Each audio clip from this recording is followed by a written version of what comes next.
ஒரு நாள் தேவலோகத்தில் நாரதர் கொண்டு வந்த ஞானப்பழம் இந்த பழம் யாருக்கு என்ற கேள்வியை எழுப்பியது. அப்போது சிவபெருமான் கூறினார், என் இரு மகனலான கணபதியும் முருகனும் யார் முதலில் உலகத்தை சுற்றி வருகிறார்களோ அவருக்கே இந்த ஞானப்பழம்.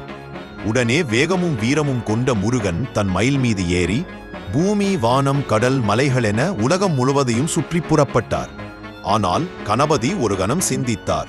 உலகம் முழுவதும் சுற்றுவது என் பெற்றோர்களான சிவன், பார்வதி அல்லவா எனக்கு உலகம் என்று எண்ணினார். அவர் அமைதியாக சிவன், பார்வதியை சுற்றி 3 முறை வலம் வந்து, அப்பா, அம்மா, நீங்களே எனக்கு உலகம் என்று கூறினார்.